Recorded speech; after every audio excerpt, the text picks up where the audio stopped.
Assalamualaikum warahmatullahi wabarakatuh. Yang terhormat dosen pengampu Ibu Asri Nurrahmi, SEMSHEC. Perkenalkan, nama saya Putri Sabina dengan NIM 0302523003 di Prodi Akuntansi angkatan 2023 dengan Fakultas Ekonomi dan Bisnis di Universitas Al-Azhar Indonesia. Dan kini saya akan mempresentasikan ujian saya, yaitu mata kuliah Akuntansi Syariah Menengah. Beberapa materi yang ingin saya sampaikan, yang pertama ada pasar modal syariah, yang kedua sukuk, yang ketiga kes wakaf link sukuk, yang keempat ada akad wa'ad, yang kelima ada akad tabarur. Pembahasan pertama yaitu pasar modal. Pasar modal merupakan tempat bertemunya penjual modal atau emiten dan pembeli modal atau investor. Pasar modal mempunyai kegiatan yang bersangkutan dengan penawaran umum dan perdagangan efek. Pasar modal juga melakukan kegiatan perusahaan publik yang berkaitan dengan efek yang diterbitkannya. Pasar modal juga mempunyai kegiatan lembaga dan profesi yang berkaitan dengan efek di Undang-Undang Nomor 8 Tahun 1995. Yang kedua, ada saham. Saham adalah tanda penyertaan yang andil atau kepemilikan seseorang atau lembaga dalam sebuah perusahaan. Ada dua jenis saham, yaitu yang pertama saham biasa atau hak atas dividen, yang kedua saham istimewa atau preference. Saham biasa atau hak atas dividen itu ada capital gain atau selisih harga jual dan beli, ada hak suara dalam RUPS. Saham biasa atau hak atas dividen juga bisa melakukan tanggung jawab terbatas pada nilai saham dan berhak memesan efek terlebih dahulu, serta akhir menerima hak apabila perusahaan dilikuidasi. Yang kedua ada saham istimewa atau preference, yaitu saham istimewa preference berhak mendapatkan pendapatan atau dividen tetap yang dibagi secara rutin. Berhak atas pembayaran akibat likuidasi dibandingkan dengan saham biasa. Yang ketiga ada obligasi. Obligasi adalah surat berharga atau sertifikat berisi kontrak antara pemberian dana atau investor dengan emiten atau pihak yang diberi dana. Obligasi ini bersifat jangka panjang. Yang keempat ada reksadana. Reksadana adalah wadah yang dipergunakan untuk menghimpun dana dari masyarakat pemodal untuk diinvestasikan dalam portofolio efek oleh manajer investasi. Lalu di sini ada sukuk atau obligasi syariah.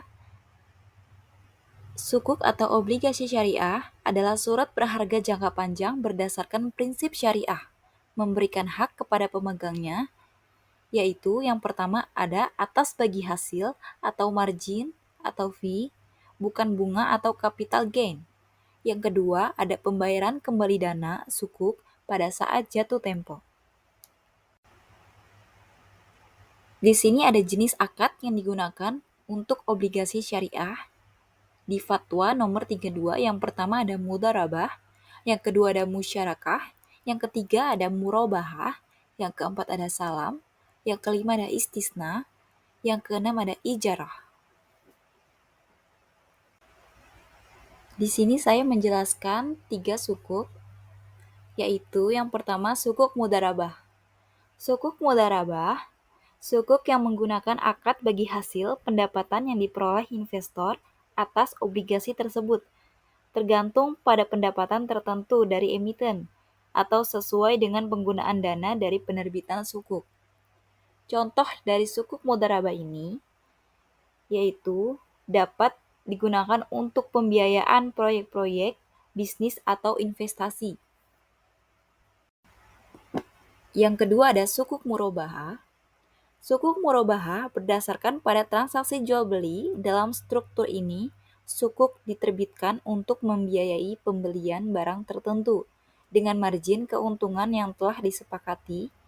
Investor menerima imbal hasil dari margin keuntungan atas penjualan barang. Contoh sukuk murabahah yang sering digunakan untuk pembiayaan barang-barang konsumsi atau material. Yang ketiga ada sukuk ijaroh. Sukuk ijaroh adalah akad pemindahan hak guna atau manfaat atas suatu barang atau jasa dalam waktu tertentu dengan pembayaran upah sewa atau ujroh, tanpa diikuti dengan pemindahan kepemilikan atas barang itu sendiri. Jadi contoh sukuk ijaroh mengambil manfaat atas suatu barang atau jasa, mempekerjakan seseorang dengan jalan penggantian atau membayar sewa atau upah sejumlah tertentu. Jadi, sukuk ijaroh ini memungkinkan perusahaan atau entitas untuk mendapatkan dana tanpa harus membayar bunga, sambil memberikan imbal hasil yang sesuai dengan prinsip syariah kepada investor melalui pendapatan sewa dari aset yang digunakan.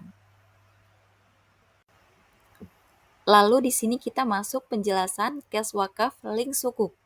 Cash wakaf link sukuk adalah instrumen keuangan yang menggabungkan prinsip wakaf dengan sukuk dalam struktur yang mematuhi syariah.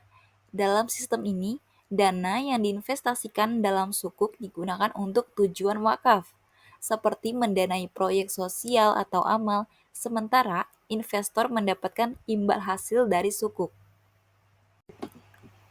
Lalu di sini ada keuntungan cash wakaf link sukuk. Dalam kepatuhan syariah, keuntungan cash wakaf link sukuk yaitu menggabungkan prinsip sukuk dan wakaf dalam satu struktur keuangan yang mematuhi hukum Islam. Dalam manfaat sosial, yaitu dana yang diperoleh digunakan untuk tujuan amal atau sosial yang memberikan manfaat jangka panjang kepada masyarakat.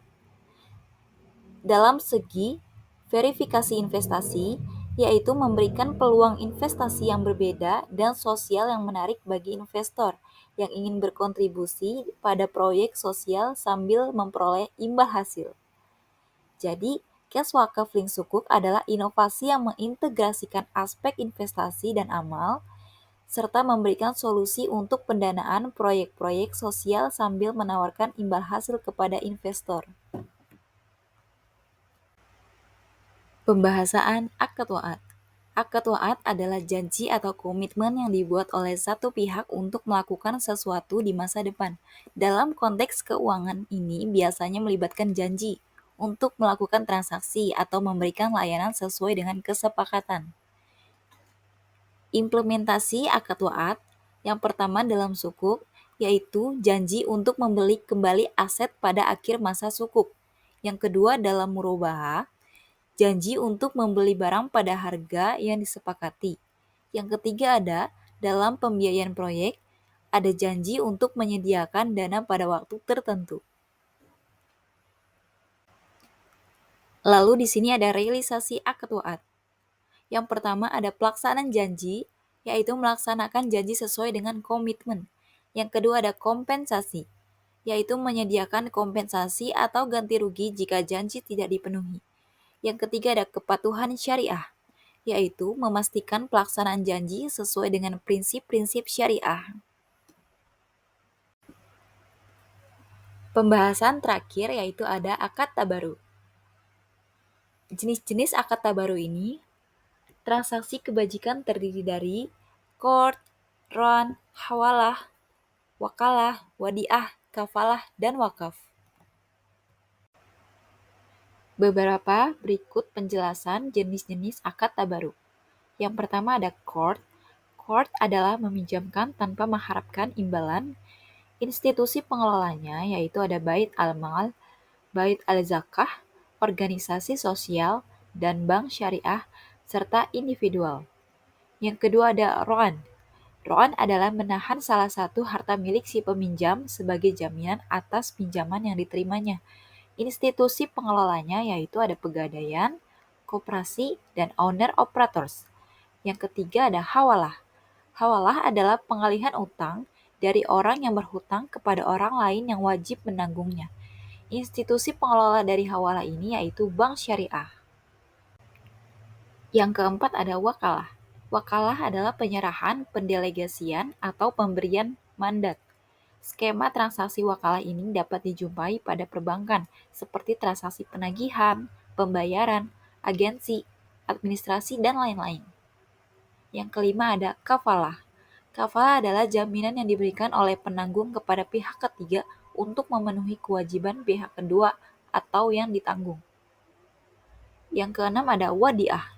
Wadiah adalah titipan murni dari satu pihak ke pihak lainnya, baik individu maupun badan hukum, yang harus dijaga dan dikembalikan kapan saja si penitip menghendakinya. Dan yang terakhir ada wakaf. Transaksi wakaf timbul jika salah satu pihak memberikan suatu objek yang terbentuk uang ataupun objek lainnya tanpa disertai kewajiban mengembalikannya.